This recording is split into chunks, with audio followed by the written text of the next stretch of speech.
It was just another ordinary morning when I saw the envelope perfectly placed on the kitchen counter. My name scrawled in his familiar handwriting, staring back at me. First I thought it was just a note. Maybe he had left early for work or gone to visit his mom. But as soon as I picked it up, something in the pit of my stomach told me it wasn't going to be that simple. The weight in my chest felt different. Heavy, like the silence in the house had a voice of its own. There were no shoes by the door. The bed was left unmade. A stark reminder that something was off. As I stood there, the envelope already trembling in my hands, I had a feeling now. I knew it wasn't going to be good. It had a strange final weight to it, like the moment right before a storm hits when the world is still. But everything feels wrong. I opened the envelope slowly, my fingers barely able to hold it together. Inside there were only 2 words at the top of the page. Words that stole my breath away. Goodbye, Emmer. The rest of the letter unfolded like a confession, but not mine. The words spilled out in a way I never expected. So calm, so deliberate. He told me he'd known for a while. Ever since that night I came home smelling like someone else's cologne. The night I told him I'd been working late. He knew then. All the phone calls I took in the other room, the extra showers, the girls' nights that weren't really girls' nights. He had seen through all of it. What broke me the most wasn't that he caught on. It was that he didn't confront me right away. He waited, giving me a chance to come clean, hoping I'd admit the truth. He said he watched me slowly become someone he didn't recognize, someone he couldn't reach. Each day it chipped away at him until he was hollowed out, left with nothing to hold on to.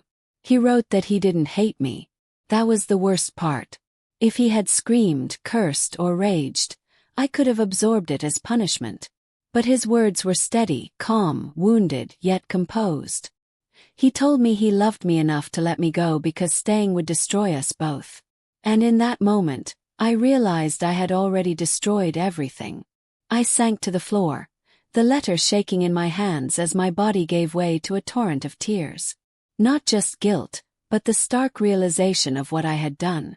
The selfishness, the blindness to what was right in front of me. I had traded something real, something steady and reliable, for something fleeting and meaningless. The man I betrayed wasn't just someone I lived with. He was a man who folded my laundry when I forgot, who rubbed my back when I was anxious, who knew exactly how I liked my coffee and kissed my forehead every night before bed. I thought he didn't notice things, but he noticed everything, quietly, deeply, without ever making a fuss. I had taken him for granted, and now I was paying the price. I tried to call him, but his phone was off. I texted, emailed, even drove to his office only to find that he had taken an indefinite leave. That's when it hit me. This wasn't a rushed decision. He had planned this not out of malice or spite, but out of heartbreak. He needed space. From me, from the life we had built together. The following days were a blur as I replayed every moment I had overlooked. The nights when he looked at me a little too long. The quiet dinners where he waited for me to speak but I never did. The mornings when he asked, "Are you okay?" And I lied through a smile. I wanted to believe he might come back. That maybe with time we could talk, could work it out. But weeks passed, then months, and eventually I heard from mutual friends that he had moved to a smaller town, started over. He never spoke badly of me. He just said it didn't work out and left it at that. I finally responded to his letter. Not with excuses, not with explanations, just a simple truth. I was wrong. I loved him. I had ruined something beautiful because I didn't know how to handle real love.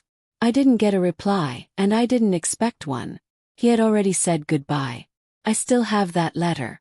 It's folded carefully, tucked away in a drawer I never open.